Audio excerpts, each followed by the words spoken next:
Baik teman-teman, di sini saya akan membahas tentang penyakit anemia atau kurang darah. Apa sih penyakit anemia atau kurang darah itu? Penyakit anemia atau kurang darah merupakan kondisi ketika jumlah sel darah merah lebih rendah dari jumlah normal. Selain itu, anemia terjadi ketika hemoglobin di dalam sel-sel darah merah tidak cukup, seperti protein kaya zat besi yang memberikan warna merah darah. Protein ini membantu sel-sel darah merah membawa oksigen dari paru-paru ke seluruh tubuh. Oleh karena itu, tubuh yang tidak mendapatkan cukup darah yang kaya oksigen akan mengalami anemia atau kurang darah. Akibatnya apa sih? Nah, akibatnya itu seseorang mungkin akan merasa lelah atau lemah. Selain itu, gejala lain yang mungkin akan muncul adalah sesak nafas, pusing, ataupun sakit kepala. Kemudian ada berbagai macam anemia.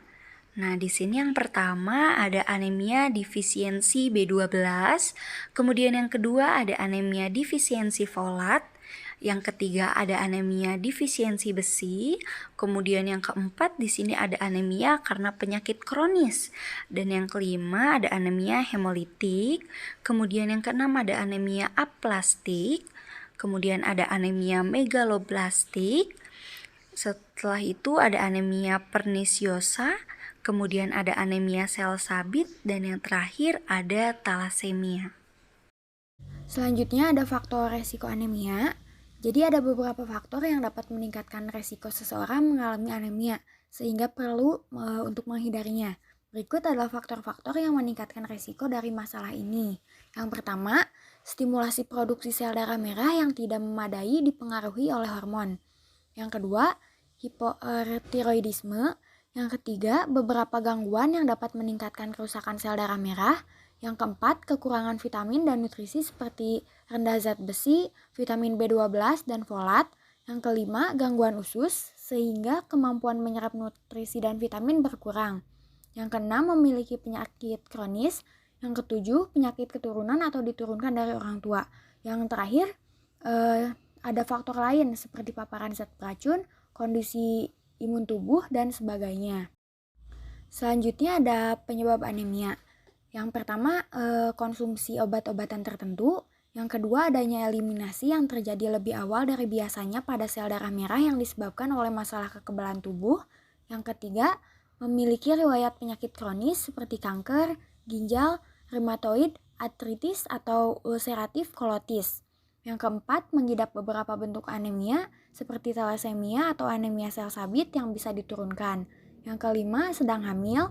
Yang keenam, memiliki masalah kesehatan dengan sumsum tulang seperti limfoma, leukemia, anemia aplastik atau melodisplasia, dan multiple myeloma. Selanjutnya ada gejala anemia. Anemia yang paling umum adalah tubuh cepat merasa lelah dan terlihat pucat serta sering mengeluh kedinginan. Beberapa gejala umum lainnya antara lain: 1. Selalu merasa mudah marah. 2. Sering sakit kepala. Ketiga, mengalami masalah sulit berkonsentrasi atau berpikir. Keempat, sembelit. Kelima, nadi cepat. Keenam, mudah mengantuk. Ketujuh ada 5L yaitu lemah, letih, lesu, lelah, lunglai. Kedelapan yaitu terakhir mata tampak pucat dan kuning. Akan muncul kondisi ini apabila penyakit semakin parah. Yang pertama yaitu warna biru hingga putih pada mata. Kedua, kuku menjadi rapuh.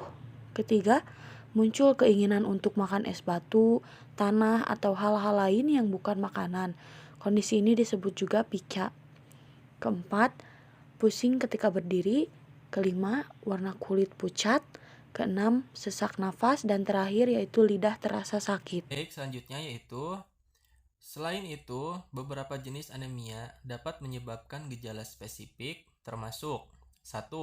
Anemia aplastik, yaitu penyakit ini dapat menyebabkan demam, sering mengalami infeksi, dan ruam kulit. 2. Anemia defisiensi asam folat, yaitu gangguan ini dapat menyebabkan iritabilitas, diare, dan tidak nyaman pada lidah. 3. Anemia hemolitik, yaitu jenis anemia ini dapat menyebabkan penyakit kuning, urin berwarna gelap, demam, hingga sakit perut.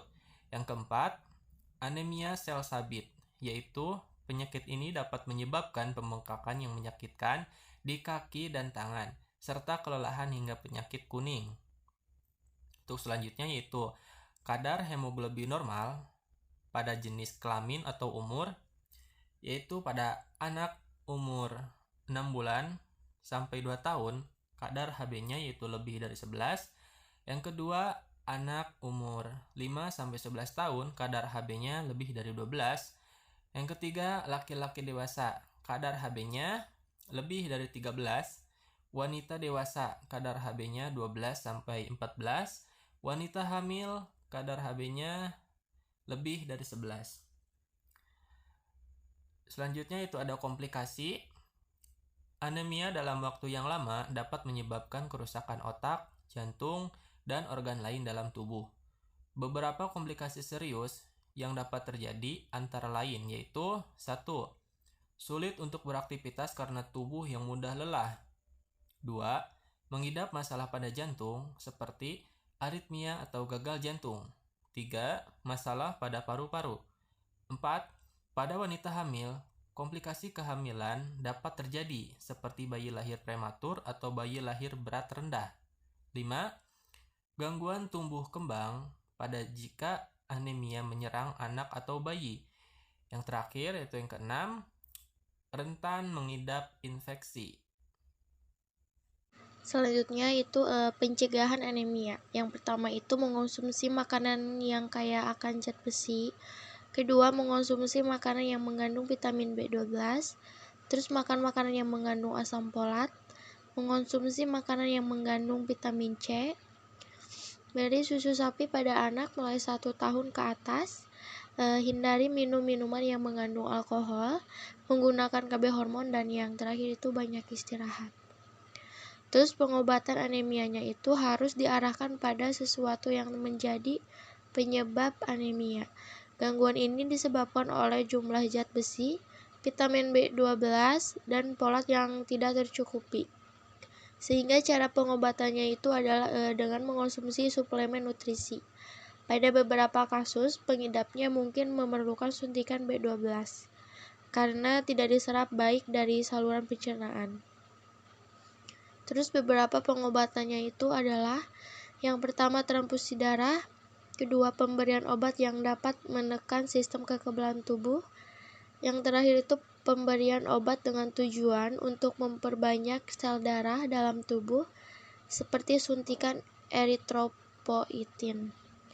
Nah, pemeriksaan penunjangnya itu yang pertama tes hitung darah lengkap, hapusan darah dan diferensial. Ketiga, hitung eritrokulosit. Dan yang terakhir, pemeriksaan penunjang anemia lainnya. Sekian penjelasan dari kelompok kami. Semoga informasi yang tadi kita berikan bermanfaat bagi kita semua. Wassalamualaikum warahmatullahi wabarakatuh.